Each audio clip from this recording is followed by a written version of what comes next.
saacadda qiyaamadu ma dhacaysa buu nebigu yidhi imani mayso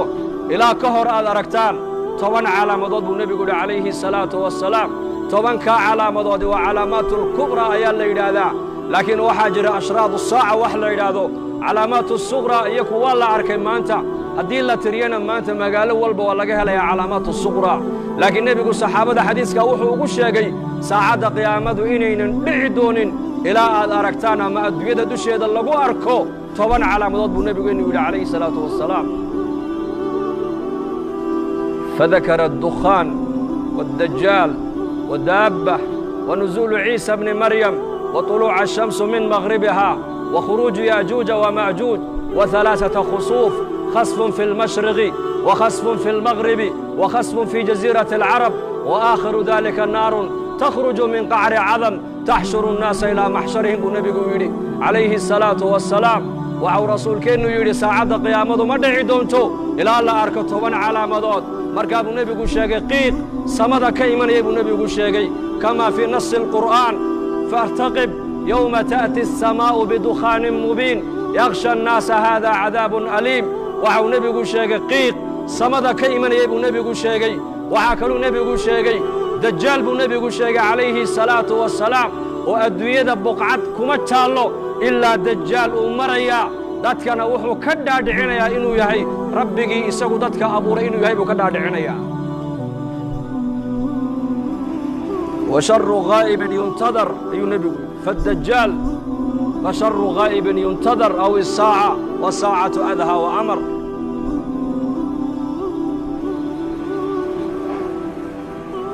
dajaal buu nebigu sheegay inuu imanaya aakhir zamaanka maanta zamankan maanta ka warrama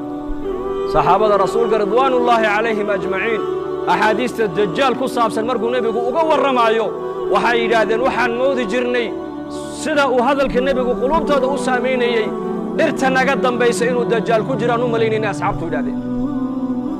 وأكوني أفر بغلو سنة كهر ويان وحاس ونبي كوى الرمايو إنك أنا ما أنت زمن كأنك كوى الرمايو كورونا فيروس ما أنت عالم كنا وريريو لهذا الحياة حنون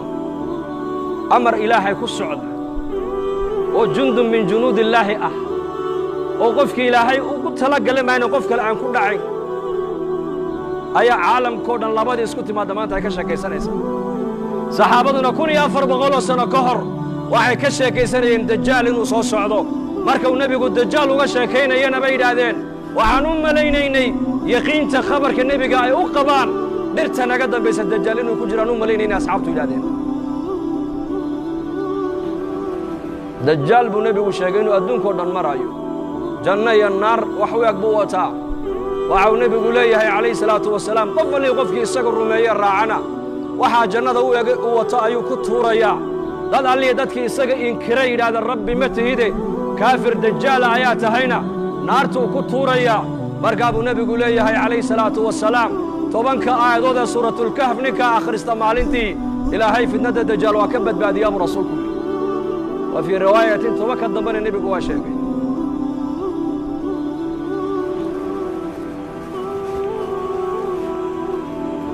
وعاكلوا النبي قال الشيخ عليه الصلاة والسلام دجال إنه أدون كورن وصامين وقليا مكية مدينة مقليا برسولكم وفي رواية حديث وعيشيك سأفر ملوت دجال مقلايو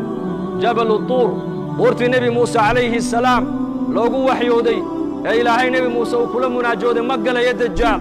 مكة مقلايو مدينة مقلايو قدسنا مقلايو برسولك المسجد الأقصى دجال مقلايو لكن شريرين دتك الشركة بدل منافقين تا مكية مدينة دحديدة كله من يكونول أيك الدجال بنانك وقبح يا برسولكم على مدى صدحات النبي ودوا دابت دولك كصوبة حيسا بورت الصفا إلى إن الصفا والمروة صخر لا بكصوبة حيسا يدنا الديد ودم بين مريسا قف كستو الديد كويا الله بين النبي ودوا الشابدين وحقف والبو يهين وكوكر من دون تابو رسولكم مؤمن كمؤمن بيكو شابدين كافر كان كافر بيكو شابدين وعاكلوا النبي شيء إنه إيمان يا النبي عيسى عليه السلام ينزل عليكم ابن مريم حكما عدلا فيكسر الصليب ويقتل الخنزير ويضع الجزية nebi ciise calayhi salaam ayaa dushiinna ku soo degi doona buu rasuulku yidhi xakaman isagoo xaakima shareecadda islaamku adduunyada ku xakumi doonaa uu cadaalad fali doonaa dulmiga maanta aqal walba iyo mujtamac walba saameeyey uu ka rafici doonaa saliibka gaaladu ay yidhaahdaan nebi ciise lagu xidhoo lagu daldalina uu jebin doonaa cadaaladda islaamku adduunyadoo dhan ku xakumi doonaa buu rasuulku yidhi waxaa kaluu nebigu sheegay yaajuuja wa maajuujin iyakana la furi doono buu rasuulku yidhi waa laba ummadood oo ku abtirsada yaafith binu nuux bay ku abtirsanayaan ummaddiiba waa 400,000 mid iyaka ka mida ma dhinta baa la yidhi ilaa uu arko 1 wiilow isagu uu dhalay oo qaan gaadhoo dagaalka galay mooyaane ummaddaani adduunyada waa lagu soo furi doonaa xataa idaa futixat yaajuuju wa maajuuj wa hum min kulli xadabin yansiluun waa ka qur-aanka ilaahay noogu sheegay waxaa kaluu nebigu sheegay ashamsu buu nebigu yidhi calaamadda lixaad waxaa ka mid a cadceedda oo ka soo noqota meeshay ka dhacdo laba marxalo qofku intaynan soo gaadhin hadduu toobadkeenna buu nebigu yidhi toobadda ilaahay jalla wacalaa waa ka aqbalaa laba marxaladood naftu markay ka soo baxdo jidhka oo dhan ee halkaa hunguriga dhuunta iskugu timaaddo hadduu yidhaahdo qofku markaasaan ilaahay u soo noqonayaa toobaddaa laga aqbali maayo nacam hadday cadceeddu galbeed ka soo noqotona albaabkii toobadda waa xidhmay buu rasuulku 3 meeloodoo adduunyada ku taallana buu nebigu yidhi dhulka ayaa gu'i doona khasfun fi lmashriq dhulka cadceeddu ay ka soo baxdo waddanno dhan iyo ummado dhan baa la waayi doonaa calaamadda 7aad waa taas calaamadda 8aad buu nebigu yidhi khasfun fi lmaqrib galbeedka adduunyadana waddanno dhan iyo ummado dhan baa dhulku la gu'i doonaa calaamadda 9aad buu nebigu yidhi khasfun fii jasiirati alcarab jasiirati alcarab dhexdeedana dhul iyo ummado dhan baa la waayi doonaa calaamadda 10aad buu nebigu yidhi walaalayaal waa naar ka soo baxaysa cadan magaalada cadan gunteeday ka soo bixi doontaa banka qiyaamee dadka ku soo ururin doontaa buu rasuulku yidhi